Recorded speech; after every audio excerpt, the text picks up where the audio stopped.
Hello guys, നമസ്കാരം and welcome back to Bald and Beard reacts.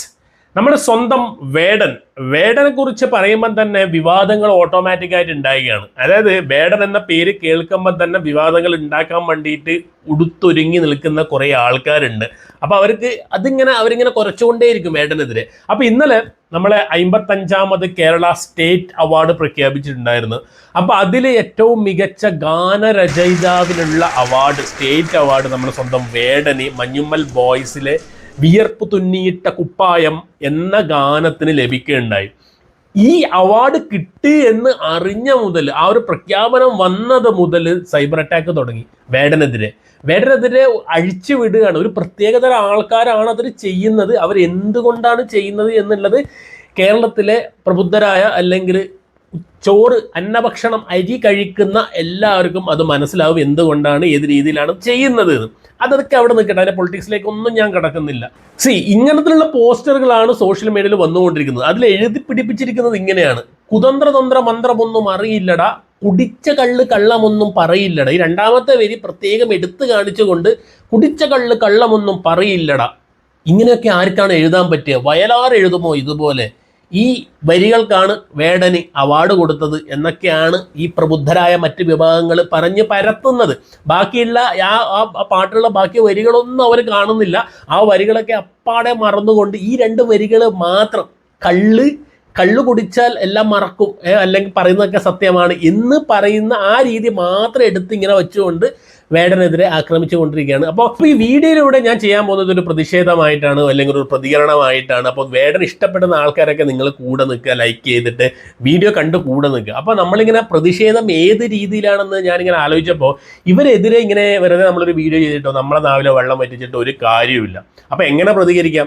ഇപ്പോൾ ആനപ്പുറത്തിരുന്ന് പോകുന്ന ഒരാളെ നോക്കിയിട്ട് വഴിയിലെ പോകുന്ന നായികൾ ഇങ്ങനെ കുരച്ചുകൊണ്ടേയിരിക്കും. അപ്പോൾ കുരക്കും പട്ടി അടിക്കില്ല എന്നൊരു ചൊല്ലുണ്ട്. അപ്പോൾ ആ പട്ടിയെ നോക്കി നമ്മൾ വീണ്ടും അങ്ങോട്ട് കുരച്ചിട്ടൊന്നും കാര്യമില്ല. അപ്പോൾ നമുക്ക് എന്താ ചെയ്യാൻ പറ്റുക?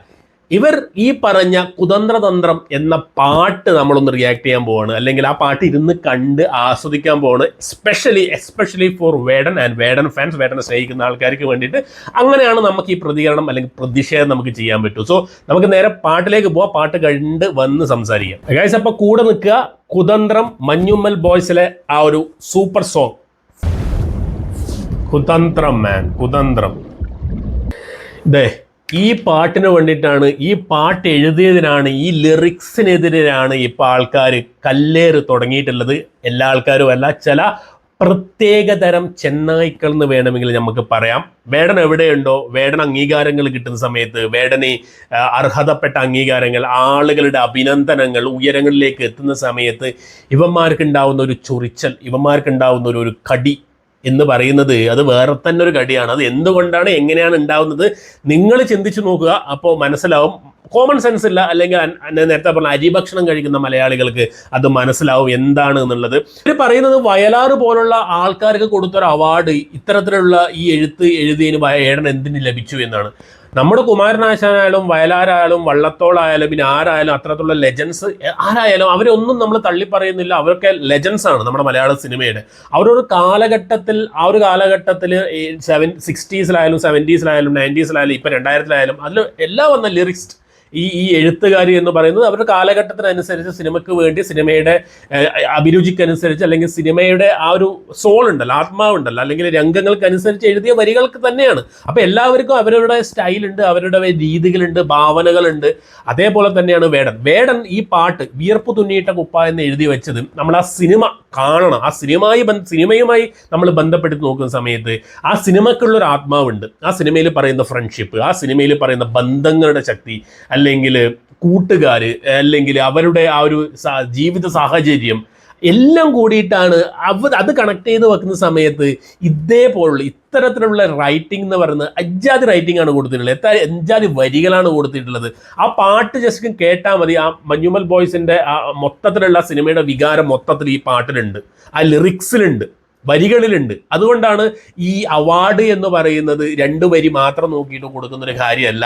മൊത്തത്തിലുള്ള പാട്ട്, മൊത്തത്തിലുള്ള ലിറിക്സിൻ്റെ ആ പവർ, അല്ലെങ്കിൽ എത്രമാത്രം ആ കഥാപാത്രങ്ങൾ ഉൾപ്പെടുത്തിക്കൊണ്ടാണ്, അല്ലെങ്കിൽ എത്രമാത്രം ആ സിനിമയുടെ ആത്മാവിനെ അല്ലെങ്കിൽ സിനിമയിലെ സാഹചര്യം, സിനിമയിലെ തിരക്കഥയെ കണക്ട് ചെയ്തുകൊണ്ടാണ് ഈ പാട്ട് എഴുതിയിട്ടുള്ളത് വെച്ച് നോക്കിക്കഴിഞ്ഞാൽ വിവരവും ബോധവും ഉള്ളവർക്ക് ഈ പാട്ട് അല്ലെ ലിറിക്സിന്റെ ഇടയിൽ എവിടെ ഒന്ന് നിങ്ങൾ പോവാൻ ശ്രമിച്ചാൽ നിങ്ങൾക്ക് മനസ്സിലാവും.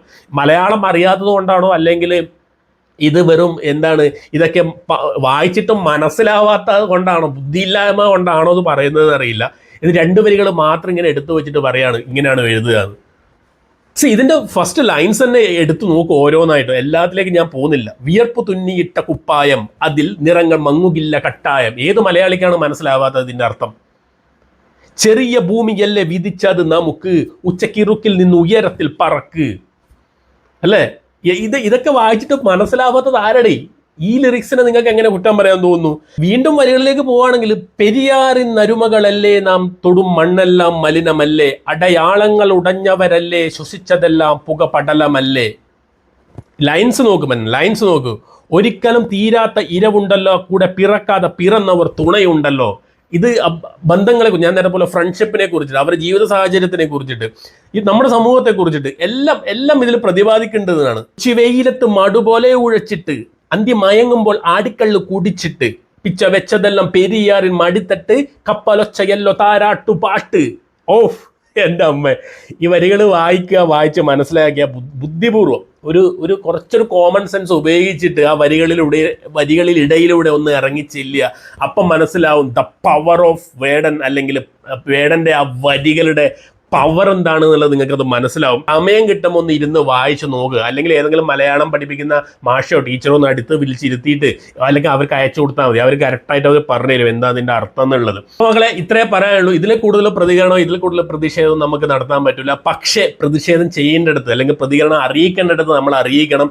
സോ വേടൻ്റെ പേഴ്സണൽ കാര്യങ്ങളിലേക്കൊന്നും ഞാൻ പോകുന്നില്ല. വേടൻ്റെ ലിറിക്സിനെ കുറിച്ചും അദ്ദേഹത്തിൻ്റെ ആർട്ടിസ്റ്റ് എന്ന നിലയിൽ മാത്രമാണ് ഞാൻ ഈ പറയുന്നത്. സോ കല്ലെറിയുന്നവർ കല്ലെറിഞ്ഞുകൊണ്ടേയിരിക്കും, കുറയ്ക്കുന്നവർ കുറച്ചുകൊണ്ടേയിരിക്കും. നമ്മളിതൊന്നും ശ്രദ്ധിക്കാതെ വേടൻ ഇങ്ങനെ നദി പോലെ ഒഴുകിക്കൊണ്ടേയിരിക്കും. നമ്മൾ വിജയ് പറഞ്ഞ പോലെ പോയിക്കൊട്ടേ ഇരിക്കണം എന്ന് പറയുന്ന പോലെ. അപ്പോൾ അതേപോലെ നദി പോലെ ഇങ്ങനെ ഒഴുകിക്കൊണ്ടിരിക്കുക. എത്തേണ്ടടുത്ത് വേടൻ എത്തിയിരിക്കും. സോ വേടൻ ഇഷ്ടപ്പെടുന്ന 1 ലക്ഷക്കണക്കിന് ആൾക്കാരുണ്ട്. അപ്പോൾ അതിലൊരാളാണ് ഞാനും. അപ്പോൾ അവർക്ക് വേണ്ടിയിട്ടാണ് ഞാൻ ഈ വീഡിയോ ചെയ്യുന്നത്. ലൈക്ക് ചെയ്ത് സപ്പോർട്ട് ചെയ്യുക, വേടന് വേണ്ടി ലൈക്ക് ചെയ്യുക, വീഡിയോ കാണുക. നിങ്ങളുടെ അഭിപ്രായങ്ങൾ എന്താണെന്നുള്ളത് കമൻ്റായിട്ട് താഴെ രേഖപ്പെടുത്തുന്ന, വേടനെ സപ്പോർട്ട് ചെയ്യുക. So thank you so much guys for watching and keep watching and remember the name guys is Bald and Beard reacts.